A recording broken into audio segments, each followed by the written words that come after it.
Welcome to Still Stella, living life sarcastically. Hi, y'all. Welcome to Still Stella, living life sarcastically. Today we're going to talk about procrastination and overthinking, both of which take up way too much time in our lives. I am the worst about procrastination. I will put it off until I can't put it off anymore. Then I frantically race to get everything done before it's too late. Is anyone else struggling this season with getting into the holidays and the festive mood? I've been wearing my Christmas shirts each day because I have tons of them. I even have several Star Wars themed ones, which are my absolute favorite. Christmas is one of my favorite holidays, but I'm struggling to get into the holiday spirit. It isn't because I don't have plenty to be thankful for. It's just because I lack the ability to get anything done. I've been trying to decorate for weeks, but still just can't get it done. Our home is definitely not decorated like past years with a tree in every room and garland everywhere. I've been feeling like this holiday season is just another chore to check off the list, and I keep postponing tasks until I can't anymore. Sometimes I think I need an assistant, but unfortunately I would struggle to direct them in the right direction since I'm used to putting everything off as long as I can. Can you imagine how that would go? I need you to wait. Let me think about it for a bit, and I'll let you know what I need you to do. It would be a true waste of an assistant. This feeling is silly because I normally love the holidays. I can't wait to decorate every inch of our home and yard. There are normally twinkle lights and garland everywhere, and Christmas bows and decorations as far as the eye can see. It is actually a little too much, and I know my husband usually wonders if the house will ever return to normal afterwards. It just feels like I'm stuck in a hamster wheel waiting to jump off. I just can't jump off, though, because I'm too busy trying to figure out how I got on this wheel in the first place. Overthinking at its best. Talk about being distracted from the real issue. I can waste plenty of time overthinking about nothing. If you are the same, I know you can relate to the time wasted contemplating if something I said 10 years ago was appropriate or not. We all know if I said it, it probably wasn't, but it's too late and it's out there now. No matter what I do to slow down time, it just keeps coming and going nonstop. If you look up procrastination and sarcasm, you'll find my picture right there next to both definitions in the dictionary. It's just in my blood. Part of not getting things done is because everyone has been sick back and forth, and I'm busy hiding in my corner of the house trying not to get sick too. I have way too many things left to do, and I can't afford to add being sick to the list to take away more time. I do admit I was slightly sick a few days, but it's hard to tell with the chronic fatigue and brain fog from menopause if I was actually sick. I swear sometimes I feel like I'm barely keeping it together. We also know when hubby is sick, the world stops. He cannot function at all. When we're sick, we still have to feed the animals, the kids, and keep the house running. Is this deathbed sickness a man thing? I will just leave it at that. I also realized this week that hubby has not even been listening to the podcast lately. This means all the sarcastic digs are going unnoticed. I'd been expecting a little flack or harassment for it, but nothing. Not a single word. Apparently, he is so busy he can't even take a few minutes to listen. Well, maybe I won't have time to wash his underwear this week. Let him try to enjoy a day or two with crunchy underwear and see how his week goes for him. I bet he'll miraculously find the time again. I know procrastination can be easily confused with laziness, but I swear I am not lazy. I just have poor time management and put things off as long as I can. I like to think of it as self-care. Putting in some time to relax and not deal with all the tasks on my list. I think the perfect day would be in pajamas, warm coffee, and a good Christmas movie. They say you have to take care of yourself before you can take care of others. Like how they say on an airplane, if the oxygen mask drops, put yours on first, then help others with theirs. Just the opposite of Doug on King of Queens when he took Carrie's mask and put it on himself and there was none left for her. She was not happy with him for putting himself first, considered he'd panicked and they'd already landed. For the record, I'm recording this podcast on Wednesday night before it releases in the morning. I don't think I could have procrastinated any further unless I recorded it in the morning. I kept saying all week, do it tomorrow. In all fairness, though, I haven't been feeling too great, so that's the excuse for now, until I can come up with something more witty. So I just poured myself another glass of wine and got to work on getting it ready for release. It's like when you're getting ready to go somewhere, you know how you wait until the last possible minute to leave. Procrastination mode activated. I'm always underestimating how much time I have. I'm seriously wanting to add time, but I cut it close because I think I can do things way faster than I can. Maybe I could when I was younger, but these days it takes a little longer than it used to getting ready and heading out the door. I also have to leave time for the things I may forget. Wallet, check. Keys, check. Pants, check. Sanity? Oh, great, we have a runner. It seems there's always something that gets away from us. I'm constantly playing beat the clock drives. Does anyone else do this? I like to put the address in the GPS and try to beat the original time they give you. I'm not saying I'm speeding, but let's just say I navigate the drive differently than normal. I'm just trying to make up for the time I lost looking for my sanity this morning.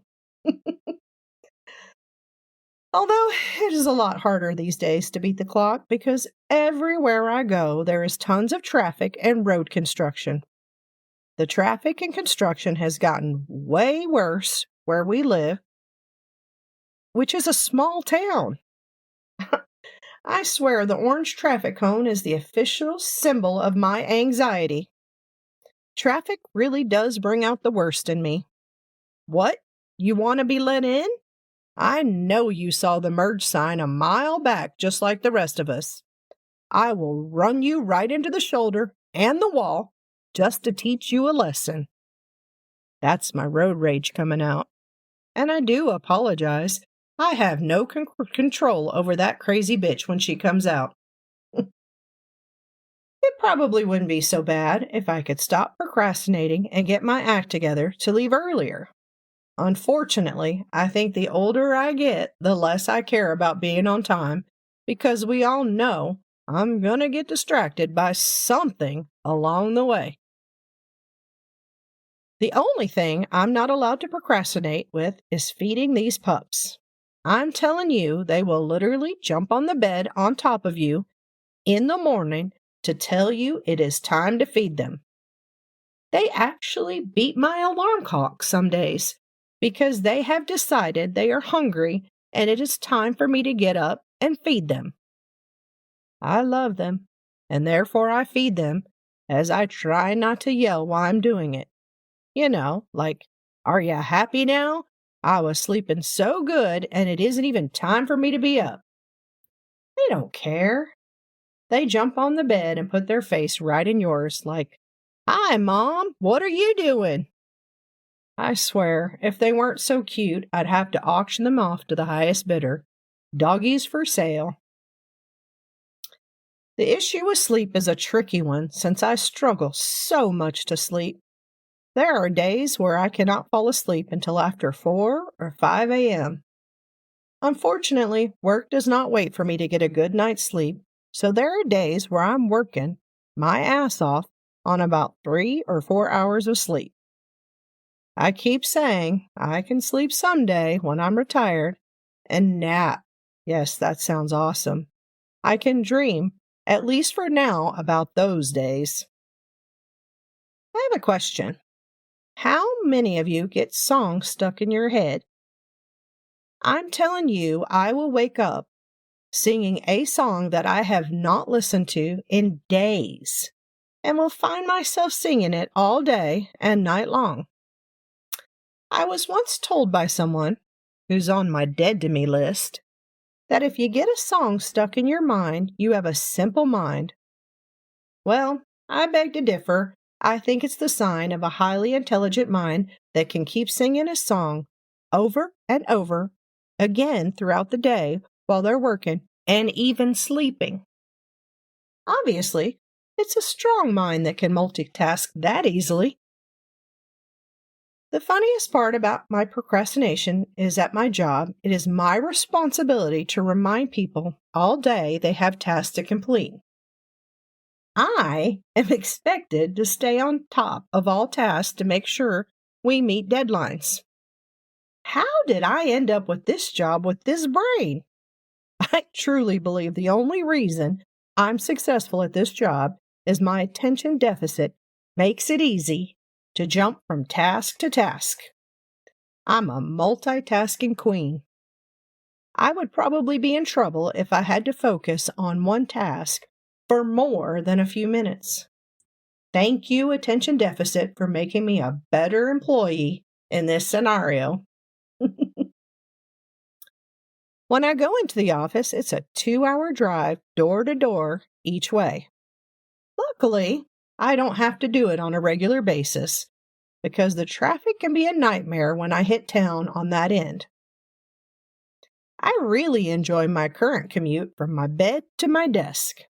Well, there is a stop at the shower and getting ready because we all know I cannot function without putting on my makeup. I'm one of those weird ones who gets up and gets ready.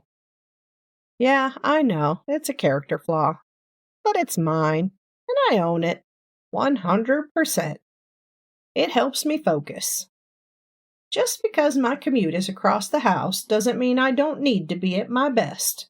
And to be fair, best is subject to interpretation. I know lots of people that work at home in their pajamas. Kudos to them. I wish I could, but the fact is I need to put myself together to be able to focus and get my job done. I found I cannot work or concentrate without a TV or music in the background. I also think this is a sign of a strong, busy mind that needs something to occupy other parts of my brain while I'm trying to focus. I literally cannot think if it is dead quiet. Is this a chaotic brain? Maybe, but it's mine, and I'm happy to have it. I'm thankful I'm not in the office all the time because it's so quiet. I would struggle to work. I have to make sure when I do go into the office to bring in my headphones to blast music. I definitely work better in my home office where I can crank stuff out without the office pleasantries. I'm telling you, I am way less productive when I go into the office, both due to time wasted in the car and distractions.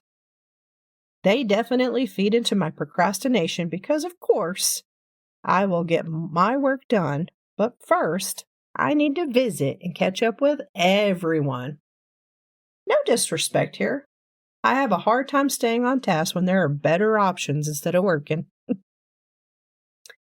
And speaking of laziness, these pups around here don't even help out around the house.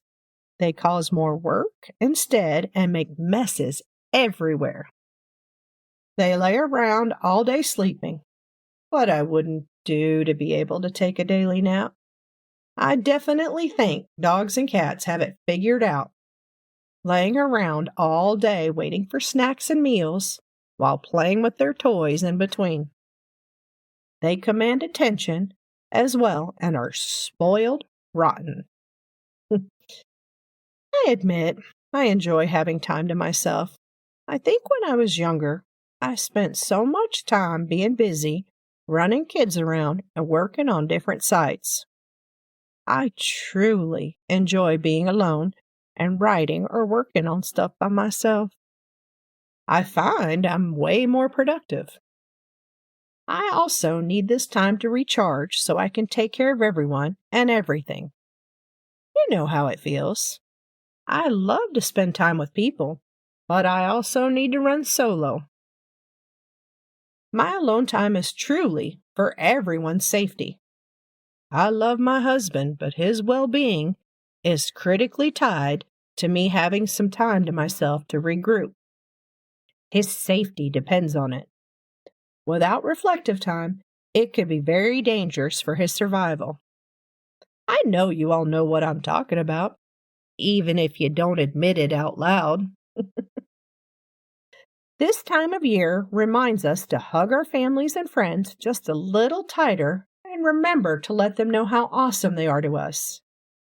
Even that cousin who drives you crazy with her ridiculous antics deserves a little grace this time of year. I'm not sure I'll give it to her, but I guess she deserves it. Thank you for listening, and please take a moment to follow or subscribe so you are notified when the next episode is available. New episodes are available every Thursday. Let's have fun together, and please share this chaos with all your friends. Thank you for listening to Still Stella, Living Life Sarcastically.